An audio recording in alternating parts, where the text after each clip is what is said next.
यो इभान्जेलिकल भन्ने शब्द धेरै चलाइएको शब्द हो क्रिस्चियन समुदायभित्र, तर नेपाली चर्चलाई यो त्यति नजिकबाट थाहा नहुन सक्छ। यद्यपि नेपाली मण्डली, समग्र मण्डली नै भनौँ, इभान्जेलिकल नै हो। यसको अपोजिटमा, विपरीतमा हुन्छ लिबरल अथवा नन इभान्जेलिकल, क्याथोलिक, अर्थोडक्स इत्यादि भन्ने कुराहरू। झुटा शिक्षकहरू पनि त्यसैमा आउँछन् यसको विरुद्धमा। इभान्जेलिकल भन्ने बित्तिकै बाइबलका आधारभूत सत्यताहरूमा मन्जुरी हुने, एकता हुने मण्डलीहरू। त्यसै कारण आज हामी पनि यो इभान्जेलिकल मण्डलीकै खामामा पर्ने मण्डलीहरू हौँ। हामी लिबरल होइनौँ, हामी यो के भनौँ अर्थोडक्स पनि होइनौँ, यो रोमन क्याथोलिक पनि होइनौँ, झुटा शिक्षक पनि होइनौँ।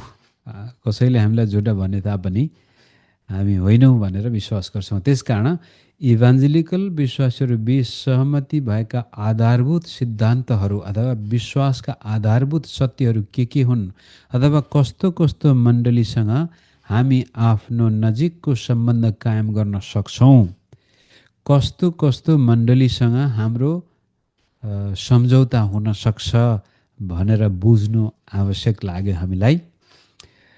र मैले यहाँ 10 वटा बुँदाहरू तयार गरेको छु, र यी 10 वटा बुँदामा यदि विवाद छैन भने लगभग हामी ती मण्डलीहरूसँग एकदमै मिलेर सेवा गर्न सक्छौँ।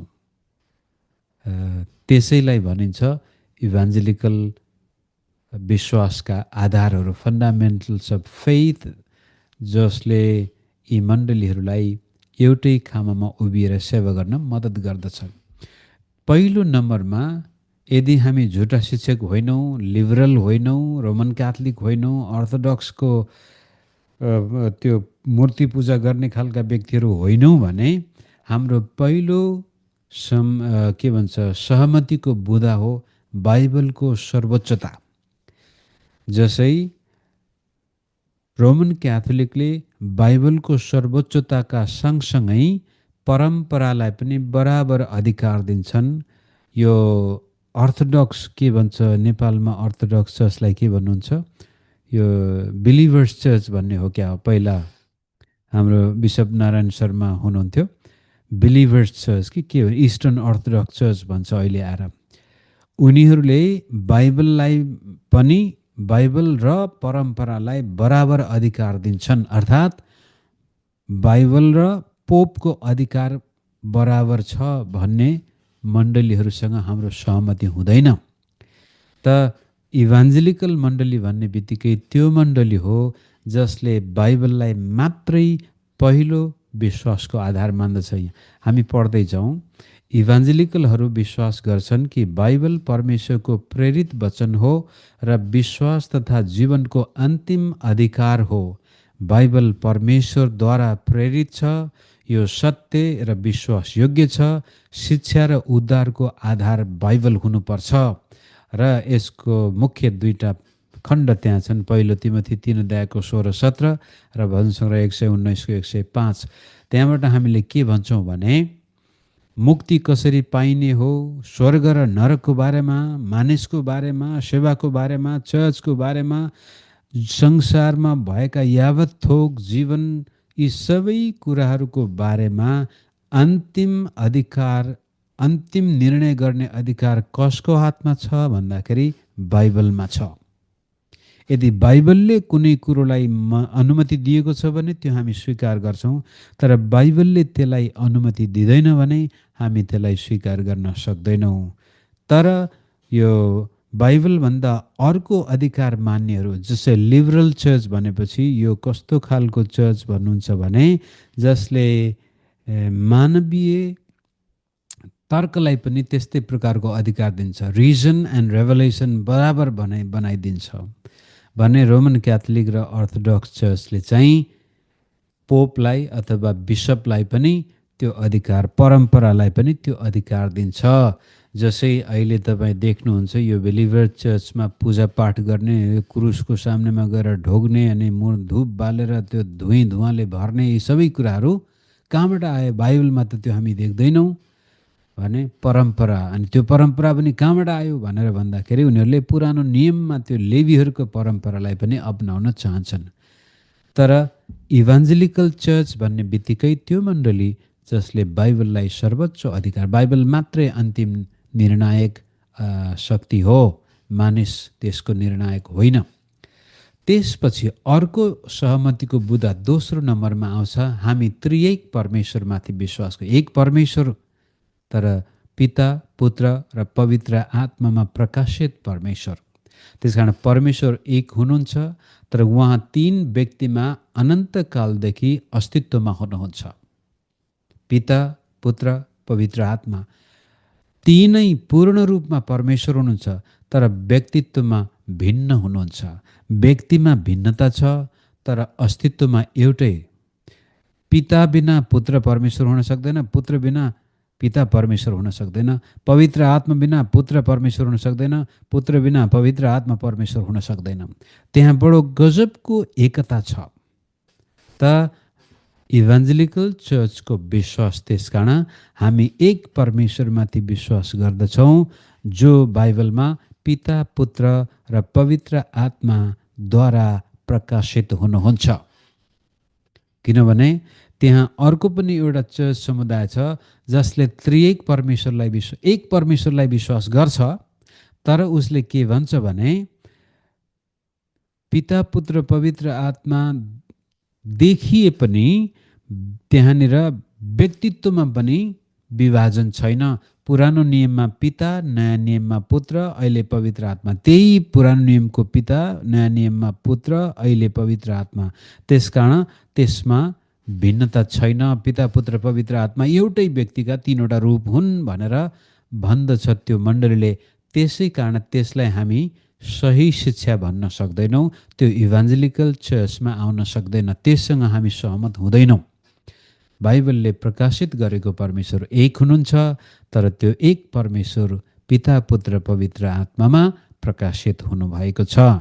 मत्ती 28:19, 2 कोरिन्थी 13:14 अरू पदहरू पनि त्यसलाई सहायता गर्छन्। अब तेस्रो सहमतिको बुँदा हामी कस्तो खालको मण्डलीसँग सम्झौता गर्न सक्छौँ, सङ्गति गर्न सक्छौँ भन्दाखेरि येशू ख्रिस्टलाई परमेश्वर हो भनेर स्वीकार गर्ने, र परमेश्वर हो मात्र होइन, येशू ख्रिस्टको देवत्व।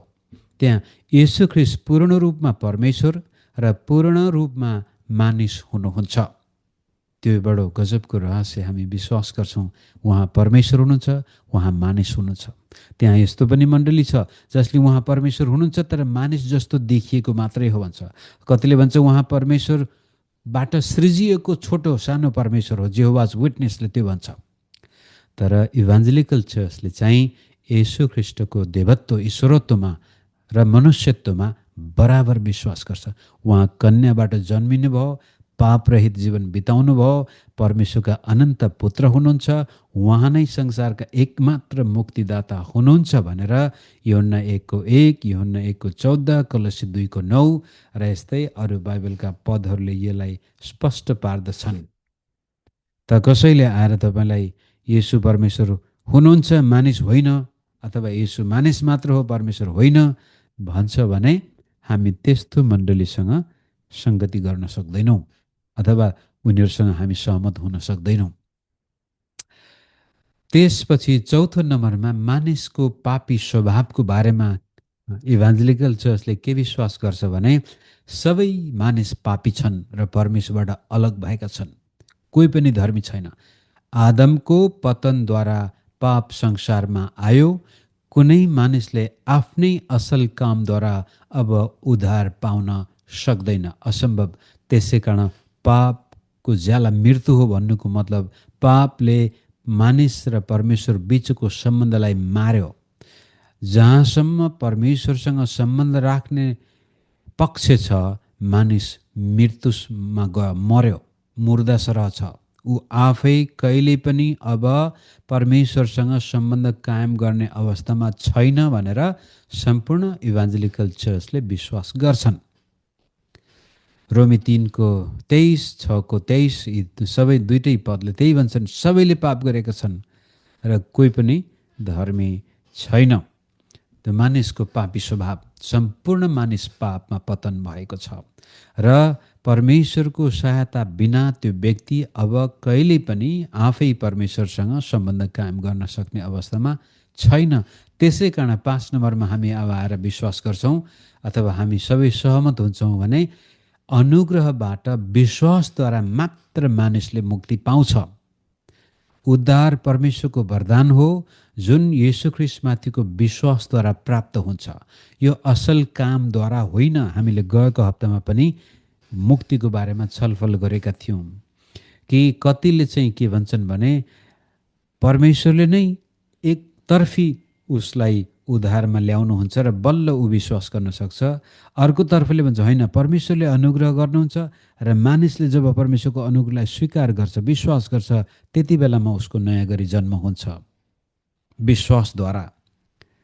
त्यसमा अलि धेर थोर भिन्नता हुन्छ रिफर्म्ड र नन रिफर्म्ड डिनोमिनेसनको। तर त्यसको अन्तिम निष्कर्षमा जाँदाखेरि के भन्छौँ भने अनुग्रहबाट विश्वासद्वारा मात्र मानिसले मुक्ति पाउँछ। मानिसको प्रतिक्रियाको कतिको ठुलो भूमिका छ भन्ने त्यो छुट्टै विषय हो। तर एउटा सत्य चाहिँ इभान्जेलिकल चर्चले के स्वीकार गर्छ भने मानिस कहिले पनि आफ्नो प्रयासबाट अथवा असल कामबाट मुक्ति पाउन सक्ने अवस्थामा छैन। त्यसै कारण उसले मुक्ति पाउने हो भने यो परमेश्वरको वरदान हो। प्रभुले त्यसलाई सित्तैमा आफ्नो अनुग्रहद्वारा मुक्ति दिनुहुन्छ र त्यसले स्वीकार गर्छ अथवा विश्वास गर्छ र उसको उद्धार हुन्छ।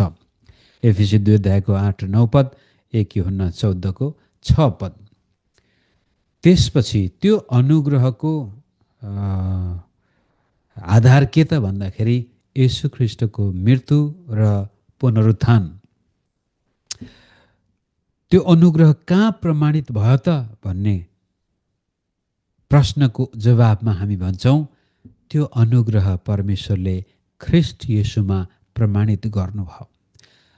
परमेश्वरले संसारलाई यस्तो प्रेम गर्नुभयो कि उहाँले आफ्नो एकमात्र पुत्रलाई दिनुभयो। त्यो हो अनुग्रह। अनुग्रह खालि केवल त्यो पापमा मरेको मान्छे थियो, पूर्व ज्ञानमा पूर्व निर्णयमा नै पूर्व योजनामा नै परमेश्वरले यतिजनालाई म स्वर्ग लान्छु, यतिलाई छोडिदिन्छु भनेर स्वर्ग जानेहरूले अनुग्रह पाएको, स्वर्ग नजानेहरूले नपाएको भनेर खालि त्यो व्यक्तिको मुक्तिसँग मात्र नभएर येशू ख्रीष्टलाई संसारमा सम्पूर्ण मानिसको पापको समाधान पठाउनु नै परमेश्वरको अनुग्रह हो। त्यसै कारण इभान्जेलिकल चर्चले यो विश्वास गर्छ कि येशूले पापीहरूको सट्टामा क्रुसमा मृत्यु भोग्नुभयो र शारीरिक रूपमा पुनर्जीवित हुनुभयो। येशूको मृत्यु र पुनरुत्थान हाम्रो लागि अत्यन्त महत्त्वपूर्ण विश्वासको पाटो हो। उहाँको मृत्युले पापको मूल्य चुकायो, उहाँको पुनरुत्थानले मृत्युमाथि विजय घोषणा गर्यो। पापको जसलाई मृत्यु थियो, येशू ख्रीष्टले मृत्यु भोग्नुभयो र अब मृत्युबाट जब उहाँ बौरी उठ्नुभयो त्यसपछि पापको ज्याला सिद्धियो, पापको पकड पनि सिद्धियो र मानिस अब परमेश्वरसँग फेरि सम्बन्ध कायम गर्न सक्ने अवस्थामा आइपुग्यो। येशूको मृत्यु र पुनरुत्थानले रोमी 8:3 पदले पनि के भन्छ भने येशू ख्रीष्टले आफ्नो शरीरमा पाप लिनुभयो, हाम्रा पाप, र त्यसपछि त्यो पापलाई शरीरमा नै दण्डित पार्नुभयो। परमेश्वरले येशूलाई दण्ड दिनुभएको हो भन्दा पनि त्यो पदले के भन्छ भने पापलाई नै परमेश्वरले ख्रीष्ट येशूको शरीरमा दण्डित गर्नुभयो र जब उहाँ बौरी उठ्नुभयो त्यसपछि त्यो दण्डित पापको सबै प्रकारको अस्तित्व नै सिद्धियो। अब त्यसकारण येशू ख्रीष्टमाथि विश्वास गर्ने जुनसुकै व्यक्ति किन नहोस्, जस्तोसुकै कुख्यात अपराधी किन नहोस्, त्यसले मुक्ति पाउँछ। त्यो बडो गजबको कुरो छ। कुख्यात अपराधी किन नहोस्, तर यदि त्यसले आफ्नो पाप स्वीकार गरेर ख्रीष्ट येशूलाई मुक्तिदाता भनेर स्वीकार गर्छ भने त्यो व्यक्तिले जीवन पाउँछ। यो चाहिँ परमेश्वरको महान अनुग्रह। हामी त्यो विश्वास गर्छौँ। त्यसै कारण मैले सायद हामीले गएको हप्तामा मुक्ति गुम्छ कि गुम्दैन भन्ने विषयमा पनि मानिसले पाप गरेर मुक्ति गुम्ने होइन, किनभनेदेखि मानिसले धर्म गरेर मुक्ति कमाएको होइन। यदि मुक्ति गुम्छ भने उसको अविश्वासले मात्रै हो, कारण उसले मुक्ति पाउँछ भने येशूमा गरेको विश्वासद्वारा हो। धेरै पटक क्रिस्चियन विश्वासीहरू गल्ती गरी पठाउँछन्, पाप गरी पठाउँछन्, गलत आदत हुन्छ, बानी व्यवहार हुन्छ, एडिक्सन हुन्छ, जाँड खाने लत हुन्छ, रक्सी खाने लत हुन्छ। अनि कहिलेकाहीँ के लाग्छ भने मैले त धेरै रक्सी खाएँ, मैले त धेरै पाप गरेको छु, सायद अब मलाई त परमेश्वरले नै छानेको छैन होला भनेर उनीहरू विश्वासबाटै त्यसपछि हटेर जान्छन्। यसै नरक जाने त्यसै नरक जाने भन्ने हिसाब। तर वास्तवमा हामीले यो स्वीकार गर्नुपर्छ कि मानिसले, विश्वासीले कुनै पाप गर्यो भन्दैमा उसको मुक्ति गुमेर जाँदैन, किनभनेदेखि पाप निष्क्रिय भइसकेको छ जहाँसम्म त्यो व्यक्तिले येशूमा विश्वास गरेको छ। पापलाई दण्डित गरेछ, सिद्धिसकेको छ। अब पापको लागि बाँकी कुनै गर्नुपर्ने बलिदान अथवा कुनै कामै छैन। केवल ख्रीष्ट येशूले गर्नुभएको बलिदानलाई स्वीकार गर्ने व्यक्ति जीवनमा प्रवेश गर्छ। त्यो चाहिँ हो हाम्रो विश्वास। कहिलेकाहीँ यो कतिपय चर्चहरूमा चाहिँ लिगलिस्टिक भन्छ। लिगलिजम भनेको के भन्नुहुन्छ भने नियम कानुन, दशांश दियो कि दिएन, मण्डलीमा आयो कि आएन, झुट बोल्छ कि बोल्दैन, जाँडरसी खान्छ कि खाँदैन, यदि यो गर्छ त्यो गर्छ भने त्यसले मुक्ति पाएको छैन। अनि त्यसै कारण विश्वासीहरू मुक्तिलाई निश्चित पार्न उनीहरू एकदमै दारा खिटेर भए पनि नैतिक व्यक्ति बन्न चाहन्छन्। हामी नैतिक व्यक्ति बनेर मुक्ति पाउने होइनौँ, गुमाउने पनि होइनौँ। हामीले मुक्ति पाएको कारण हामी नैतिक व्यक्ति बन्ने हौँ। त्यो चाहिँ येशूको मृत्यु र पुनरुत्थानमा सम्भव छ। परमेश्वरको अनुग्रह कहाँ प्रमाणित भयो त भन्दाखेरि ख्रीष्टको मृत्यु र पुनरुत्थानमा। त्यसपछि अब येशू ख्रीष्टले त्यस्तो महान प्रेम हामीलाई गर्नुभएको कारण अब आउँछ व्यक्तिगत परिवर्तन अथवा नयाँ जन्म। हरेक विश्वासीले आफ्नो व्यक्तिगत जीवनमा व्यक्तिगत तौरले येशू ख्रीष्टलाई मुक्तिदाता भनेर स्वीकार गर्नै पर्छ भनेर इभान्जेलिकल चर्चले विश्वास गर्छ। यहाँ लेख्छ हरेक व्यक्तिले व्यक्तिगत रूपमा पश्चाताप गरी ख्रीष्टलाई विश्वास गर्नुपर्छ। क्रिस्चियन हुनु केवल परम्परा होइन, मानिसले नयाँ जन्म पाउनुपर्छ। अब रोमन क्याथोलिक चर्चमा तपाईँ चर्चको सदस्य भयो भने मुक्ति, चर्चभित्र हुने व्यक्तिलाई मुक्ति, चर्चभन्दा बाहिर जाने व्यक्तिले मुक्ति गुमायो भन्ने शिक्षा छ रोमन क्याथोलिक चर्चमा। र अहिले आएर अर्थोडक्स चर्चले पनि झन्डै त्यस्तै शिक्षा सुरु गरेको छ। त्यसै कारण यो अङ्ग्रेजी शब्द छ एउटा एक्सकम्युनिकेसन। रोमन क्याथोलिक चर्चमा अथवा पोपले पहिला झुटा शिक्षकहरूलाई अथवा विद्रोहीहरूलाई, पोपको कुरा नमान्नेलाई चाहिँ मण्डलीबाट निष्कासन गरिदिन्थे। यहाँसम्म कि राजा सम्राट, राजा महाराजाहरू पनि पोपसँग डराउँथे त्यो बेलामा। किनभनेदेखि रोमन क्याथोलिक चर्चले यस्तो शिक्षा सिकायो कि यदि मण्डलीबाट पोपले तपाईँलाई निष्कासन गर्छ भने तपाईँ मुक्तिबाट नै निष्कासित हुनुभयो, तपाईँको मुक्ति सिद्धियो, नरकमा जाने भयो तपाईँ। त्यसै कारण त्यति बेलाका युरोपियन राजाहरू, रजौटाहरू, सम्राटहरू पनि पोपसँग सम्बन्ध कायम राखिराख्दैन। पोपलाई रिस उठ्यो भने एक्सकम्युनिकेट गरिदिन्छ, बर्बाद हुन्छ भन्ने डर थियो।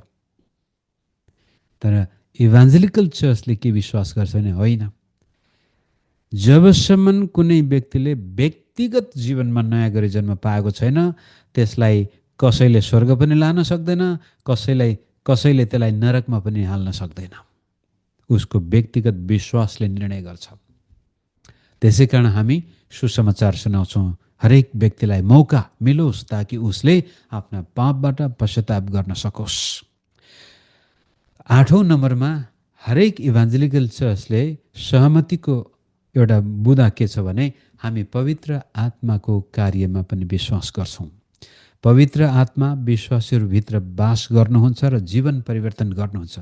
पवित्र आत्माद्वारा मात्रै हामी सफल क्रिस्चियन जीवन बिताउन सक्छौँ भनेर विश्वास गर्छौँ।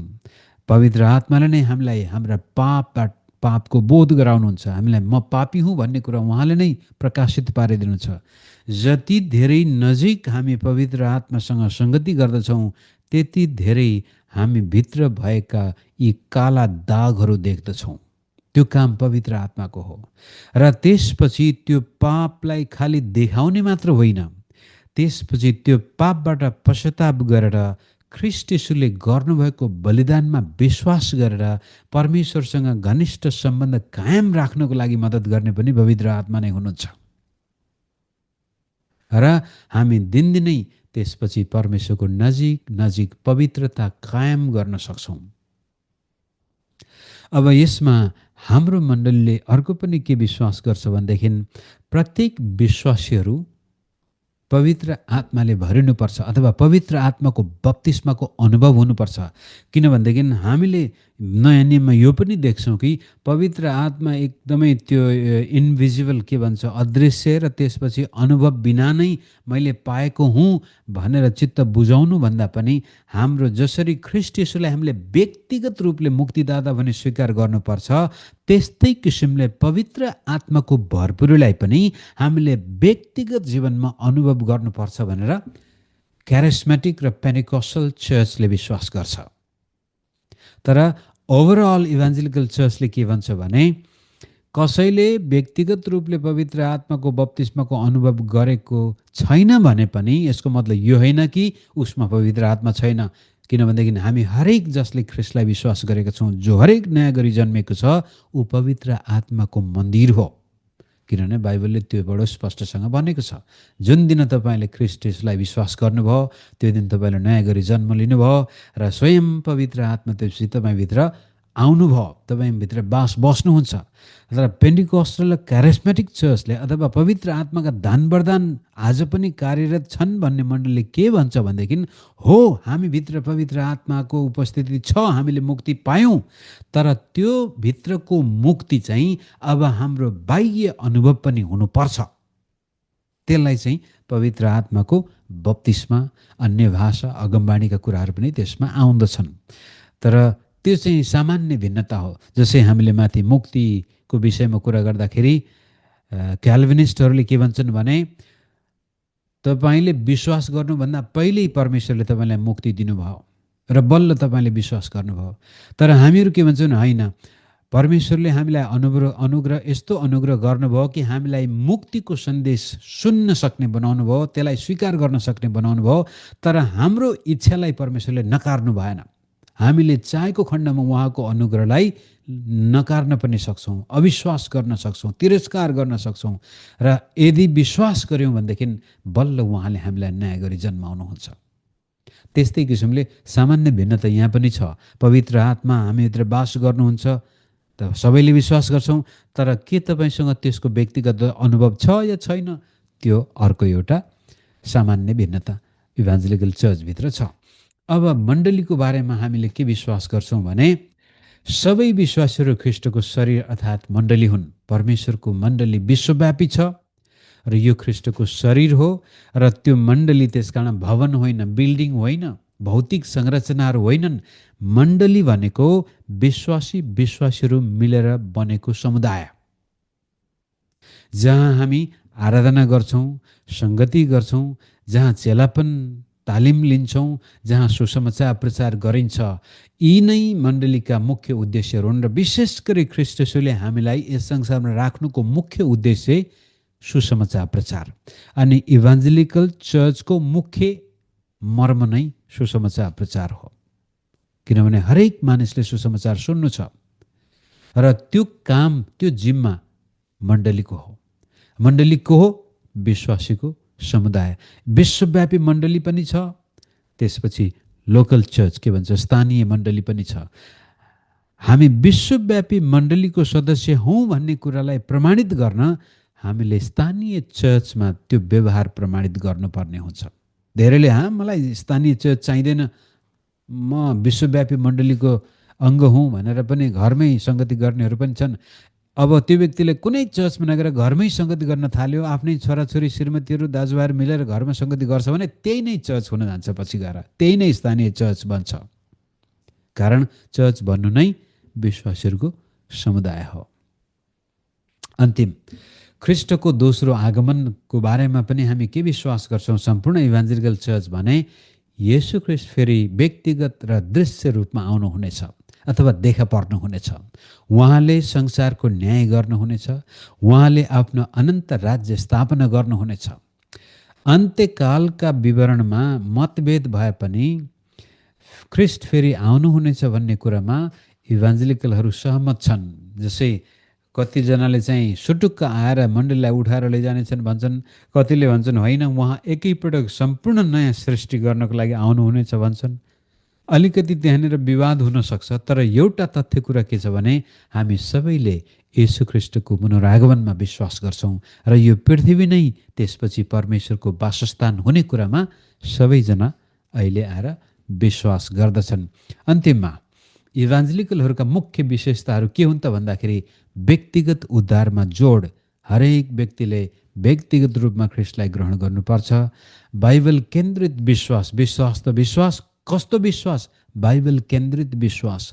बाइबललाई सर्वोच्च अधिकार मानिन्छ र त्यसपछि क्रुस केन्द्रित शिक्षा अथवा जीवनशैली।